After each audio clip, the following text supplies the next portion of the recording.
쉽고 재미있는 시사 경제 채널 페페TV에서 알려드립니다. 배반당하는 자는 상처받지만 배반자는 더 비참한 상태에 놓인다. 섹스피어가 말한 배신에 관한 명언인데요. 이처럼 배신한 사람이 배신당한 사람보다 더 괴로워지는 건 세상의 순리인가 봅니다. 근데 지금 한 국가의 팀이 이와 같은 상황에 놓여 있어 세간의 이목을 집중시키고 있습니다.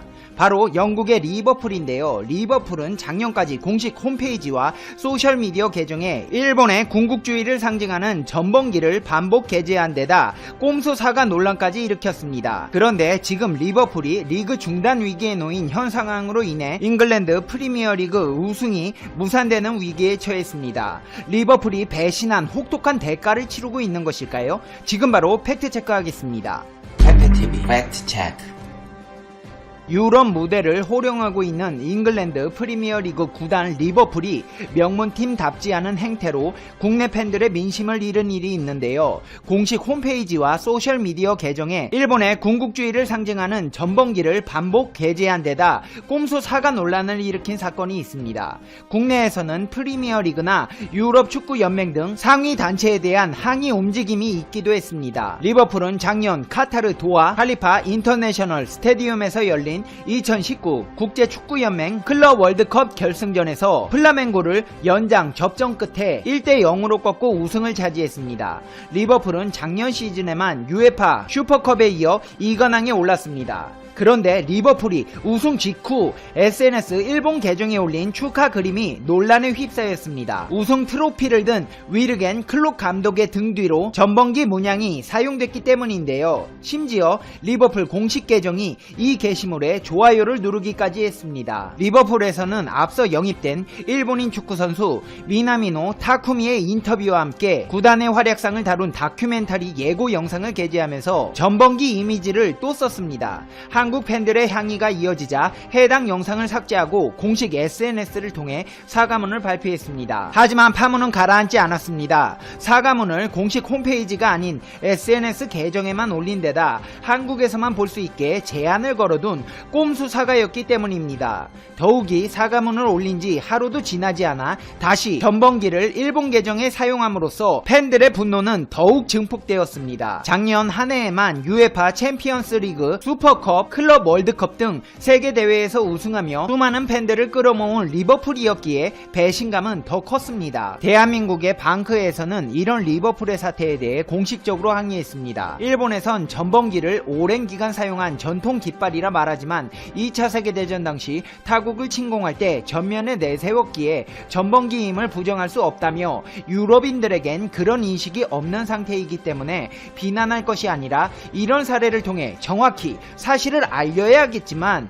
리버풀의 경우 항의를 받고 하루도 안 돼 반복 게재한 것은 반성의 기미가 없다고 봐야 한다며 프리미어리그 사무국이나 UEFA, FIFA 같은 상위 주체를 상대로 항의 서한을 보냈다고 했습니다. 그런데 이뿐만이 아닙니다. 리버풀은 구단 차원에서 전범기를 사용했을 뿐 아니라 리버풀 선수는 전범기를 팔에 문신으로 새기기도 했는데요. 그 선수는 바로 나비 케이타 선수입니다. 나비 케이타가 리버풀에 합류해 레전드 스티븐 제라드의 8번을 이어받은 가운데 팔에 전범기로 추정되는 문신이 있어 논란이 된 적이 있는데요. 한국 정서상 용납될 수 없는 문제였기에 한국의 많은 리버풀 팬들이 구단은 물론 케이타 선수 본인과 케이타의 타투이스트에게 이에 대해 알리고 고칠 것을 요구했습니다. 이런 반응을 전달받은 케이타의 타투이스트는 케이타가 그 문양은 해군과 관련된 문양이며 힘을 상징한다고 설명했다고 했습니다. 하지만 케이타 선수는 한국 팬들의 가르침을 받아 참교육을 받았고 이후 나는 정치적 올바름을 추구하는 사람이며 한국 팬들이 설명하기 전까지 한국의 어두운 역사에 대해 알지 못했다. 타투는 조만간 다른 도안으로 덮을 것이라고 알렸습니다. 실제로 한국 서포터 브린치의 전범기 지르이에 대해 구단이 공식 답변을 했고 ICC 참가를 위해 미국으로 가기 전 케이타 선수가 독일에 들려 커버업을 진행하는 것으로 결론이 났으며 커버업을 한 것이 타투이스트에 의해 공개 공개함과 동시에 리버풀 구단과 나비 케이타 선수는 한국 팬들의 인내심에 감사한다고 밝혔습니다. 케이타 선수는 무지함에서 온 타투로 인해 실수를 했지만 커버까지 하는 정성을 보이며 한국 팬들의 요구에 보답했지만 리버풀 구단은 들으셨다시피 연달아 전범기를 2번 사용하고 사과도 꼼수로 하는 등 한국 팬들을 기만하는 이율배반적인 모습을 보였습니다. 이런 리버풀에게 더 없는 악재가 덮쳤습니다. 감독, 선수 확진에 EPL도 결국 중단된 것인데요. EPL을 비롯한 잉글랜드 축구 기관들은 긴급회의를 열고 현 상황에 대해 확산 대응책을 논의했습니다. 그 결과 1부 리그인 EPL부터 4부 리그인 리그2까지 그리고 아카데미와 유소년 경기까지 모두 연기하기로 했습니다. 경기뿐 아니라 팬들과의 만남, 훈련장 방문 등 활동도 제한했는데요. 프리미어 리그를 마지막으로 5대 유럽 프로축구 리그가 올스톱된 것입니다. EPL의 취소 결정은 아스널의 미켈 아르테타 감독의 건강에 이상이 생긴 것이 결정적이었습니다. 그동안 프로축구 선수가 걸린 사례는 있었지만 현직 감독이 걸린 것은 이번이 처음이었습니다. 같은 날 프리미어 리그 첼시 공격수 칼럼 허드슨 오도이도 걸린 것으로 확인되었습니다. 오도이는 감기 증상으로 훈련에 불참한 것으로 전해졌습니다. 앞서 레스터시티 선수 3명 또한 증세를 보였고 맨시티의 수비수 벤자멘 맹디도 가족 중 일부가 증세를 나타내 집에 머물고 있습니다. 한편 EPL에 대해서도 리그 중단 결정이 늦었다며 늦장 대응이란 비판이 나오고 있는 상황인데요. 이탈리아 세리에 A는 지난 10일 리그를 중단했고 스페인 라리가도 12일 멈췄습니다. 맨체스터 유나이티드의 레전드이자 현재 해설가로 활동 중인 게리 네빌은 프리미어 중단을 검토하려면 감독까지 걸려야만 했나보다. 정말 부끄러운 리더십이다 라고 비판했습니다. 이 같은 상황으로 인해 사실상 리버풀의 우승이 날아간 것이 아니냐는 소리가 나오고 있는데요.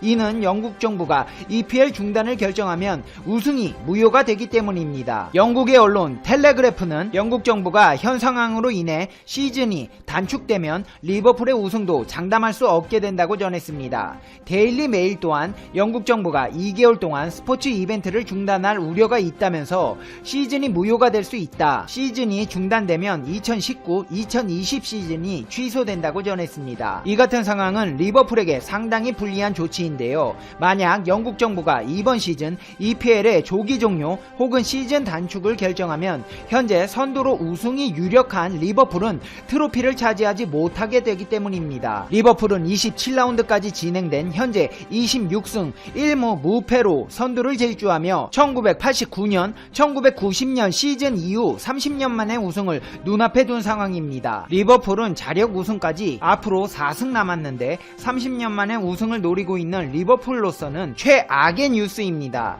남은 일정에서 4연승을 한다면 3월 21일 크리스털 팰리스전이 우승을 확정할 수 있는 경기입니다. 그렇지만 그 전에 EPL 중단이 결정되면 리버풀은 우승을 눈앞에 두고 트로피를 들어 올리지 못하는 최악의 상황에 직면하게 되었습니다. 물론 리버풀의 우승이 유력하고 누구도 리버풀이 이번 시즌 챔피언이라는 사실을 부정하는 사람은 없습니다. 하지만 우승을 확정할 수 있는 승점을 확보하지 않은 상태에서 리그 중단이 되었고 우승을 인정하면 향후 정통성 문제가 벌어질 수 있기 때문에 영국 정부와 리버풀의 갈등이 증폭될 예정입니다.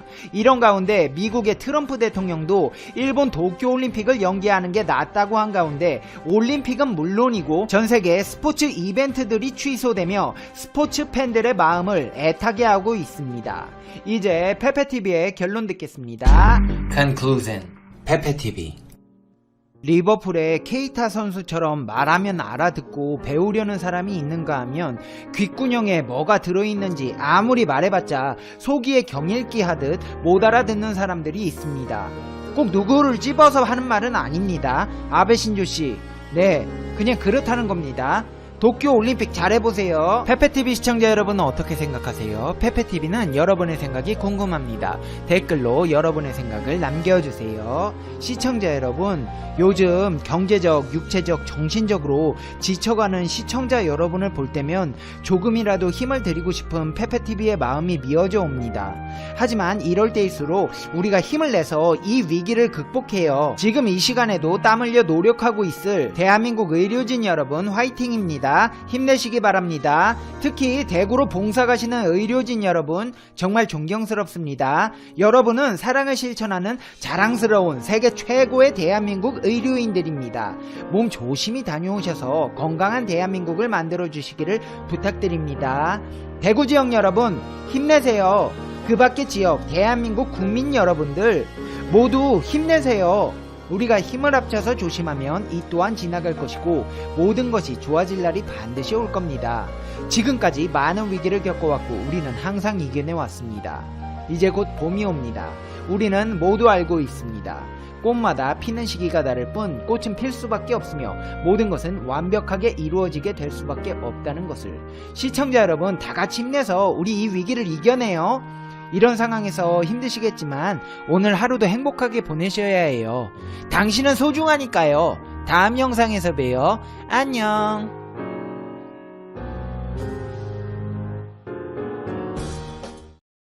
일본 정부가 국제사회에서 존재감을 높이기 위해 기술 선진국들로만 구성된 수출 규제 협의체를 만들려고 합니다. 협의체의 목적은 중국을 견제하는 것입니다. 이는 미국의 편에 완벽히 서겠다는 의미이기도 합니다. 일본은 2021년 출범을 목표로 미국과 영국, 독일, 네덜란드 등 협의체 창설을 제안할 방침입니다. 한국은 일본이 구상하는 협의체에 초청될 가능성이 지극히 낮은 것으로 전망됩니다. 그런데 좀 우습지 않나요? 일본은 기술 강대국이 아닌데 이런 협의체를 주도하겠다니 말입니다. 일본 현지 언론인 니혼 게이자의 신문에 따르면 인공지능과 양자 컴퓨터 등 최첨단 기술이 중국의 군사력 증강에 활용되는 것을 차단하기 위해 일본 정부가 나섰다고 합니다. 중국을 막을 구체적인 방법은 최첨단 기술을 보유한 국가들끼리 모여 수출 규제 표준안을 만드는 것입니다. 특히 국제 안정 보장에 위협이 되는 4개 분야가 핵심 규제 대상입니다. AI와 양자 컴퓨터, 바이오, 극초음속 등이죠. 이런 기술들이 고성능 무기 개발이나 암호 해독 등의 군사 목적으로 활용되는 걸 막겠다는 것입니다. 특히 수출 규제 표준안은 중국이 민간 기업의 기술을 군사 목적으로 빼돌리는 것을 염두에 둔 조치입니다. 중국은 시진핑 주석의 주도로 2015년부터 민군 융합 정책을 실시하며 민간 기업이 입수한 첨단 기술을 군사 기술에 활용하고 있습니다. 해외 두뇌 영입 프로젝트 천인 계획을 통해 전 세계 AI, 로봇 과학자들로부터 입수한 지식을 군사 부분에 사용하고 있기도 합니다. 앞서 잠시 언급드렸듯 일본의 움직임은 화웨이 규제 등 중국에 대한 기술 제재를 강화하는 미국과 보조를 맞추는 행보입니다. 지금까지는 미국이 독자적으로 중국의 정보기술 기업을 규제하고 있었습니다. 국제적인 협조 체계는 갖추어지지 않았죠. 그런데 일본이 이번에 그걸 하겠다는 것입니다. 기술 선진국으로만 협의체 참가 대상국을 좁힌 이유도 있습니다. 전 세계 모든 국가가 참여하는 국제수출 관리로는 의견 일치를 보기 어렵기 때문입니다. 또한 의사결정에도 많은 시간이 걸리죠. 기술 선진국들만 연계해 현안이 나올 때마다 신속히 협의하면 단기간에 국제적 규제 품목을 결정할 수 있다는 게 일본의 발상입니다. 일본은 이번 논의에 한국을 언급하지 않았습니다. 한국을 제외하는 건 이번이 처음은 아닙니다. 일본이 강제징용 피해자 배상 문제를 놓고 우리나라에 무역 보복 조치를 강행하고 있기 때문에 우리나라를 초청할 가능성은 당연히 낮습니다. 일본은 우리나라의 수출 관리가 미흡하다는 이유로 지난해 7월부터 반도체 핵심 소재의 수출을 규제했고 8월에는 화이트리스트에서도 제외했습니다. 일본의 이번 선택으로 중국과는 완전히 등을 돌리게 되었습니다. 앞으로 중국의 무역, 경제 보복이 기대됩니다. 네, 일본이 중국을 상대하기에는 여러모로 역부족입니다. 미국만 믿고 너무 설레발을 친 듯합니다. 이 대선 결과에 따라 또 어떤 일이 일어날지 모릅니다. 물론 현재 중국이 사면초가에 빠진 건 사실입니다. 미국의 공격이 날이 갈수록 날카로워져 자금줄은 끊기고 반도체 산업도 무너지고 있습니다. 사실 중국은 반도체를 스스로 만들 수 있는 기술력은 변변치 않습니다. 해외 유수의 인력을 데리고 와서 반도체를 생산하려고 했지만 세계적인 강대국들이 너무 많습니다. 대표적으로 한국이 있죠. 미국 정부는 반도체 굴기를 선언한 중국의 통신장비 업체 화웨이에 이어 중국 파운드리 사업의 심장이라고 불리는 SMIC를 블랙리스트에 올릴 계획입니다. 반도체 기술 및 장비 공급을 차단하는 방안을 공식 추진 중이죠. 미 당국은 SMIC의 블랙리스트 등재 이유를 이렇게 밝혔습니다. SMIC와 중국인민해방군의 관계를 유심히 들여다보고 있다. SMIC가 중국 국방산업에 관여하고 있다고 미 정부는 판단하고 있다. 미국의 블랙리스트에 오르면 어떤 일이 일어날까요? 미국 기업들이 SMIC에 미국 기술이 들어간 반도체 장비나 부품을 팔 때 미 상무부의 허가를 받아야 합니다. 미국 기술을 단 하나도 내주지 않겠다는 것이죠. 화웨이를 비롯해 통신장비 JTE와 이들 기업의 계열사 등 275개 이상의 중국 기업이 이미 블랙리스트에 올라 있습니다. 따라서 화웨이뿐 아니라 SMIC에 대한 수출의 길도 사실상 봉쇄되었습니다. 2000년에 설립된 SMIC는 화웨이와 더불어 중국 반도체 자급화 계획의 양대 축입니다. 세계 시장 점유율은 4.5%로 세계 5위를 차지하고 있습니다. 삼성과는 차이가 나지만 경쟁자이죠. SMIC보다 먼저 미국의 제재 대상이 된 화웨이는 삼성전자와 세계 1위를 다루는 스마트폰 업체이면서 하이스 반도체를 자회사로 두고 있습니다. SMIC는 세계 최대 파운드리인 대만의 TSMC와 하이스가 발주한 반도체를 위탁 생산하고 있었습니다. 하지만 미국의 추가 제재로 더 이상 납품을 할 수 없게 될 전망이죠. 중국은 5년에서 10년을 바라보고 SMIC를 집중 육성하고 있었습니다. 하지만 미국은 그 싹을 잘라버리려고 합니다. 또한 SMIC가 화웨이의 시스템 반도체를 납품한 만큼 화웨이에게도 추가 타격이 될 수 있습니다. 이에 중국이 추진 중인 첨단 반도체 육성 전략이 벼랑 끝으로 몰릴 수 있다는 분석이 나오고 있습니다. 사실 중국 정부의 SMIC 육성은 최후의 보루였습니다. 중국 정부가 수십조 원을 쏟아부은 반도체 개발 프로젝트 역시 제동이 걸렸습니다. 대규모 자금 부족이 문제입니다. 관계자들은 언제든 자금줄이 끊어져 프로젝트가 멈출 위험에 직면했다고 밝혔습니다. 현재 중국 전역에서 50개의 대규모 반도체 사업이 추진되고 있습니다. 총 투자비만 무려 2,430억 달러, 우리 돈 289조 원에 이릅니다. 여기에다 중국 정부는 지난해 10월 289억 달러 규모의 반도체 펀드를 새로 조성해 지원하고 있습니다. 2014년에 이어 두 번째로 조성되는 반도체 펀드입니다.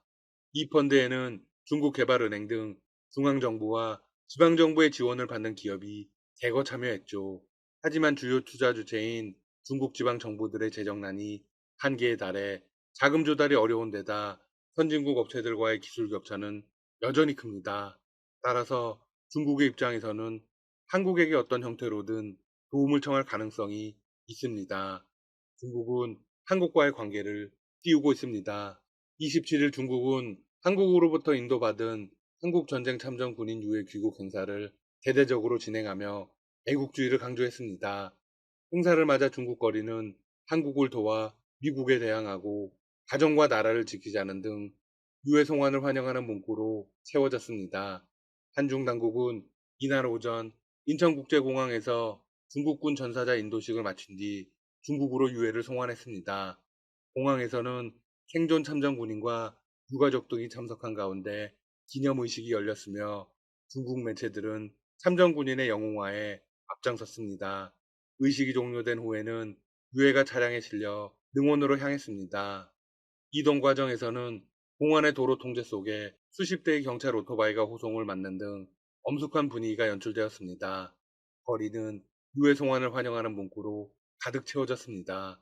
일부 주민들은 오성홍기를 흔들며 차량 행렬을 지켜보기도 했습니다. 중국은 한국전쟁 참전 70주년을 앞두고 한국과의 관계와 애국주의 띄우기 정책을 이어가고 있습니다. 지금까지 닥터시사TV였습니다. 여러분 시청해주셔서 감사합니다. 구독과 좋아요 부탁드립니다.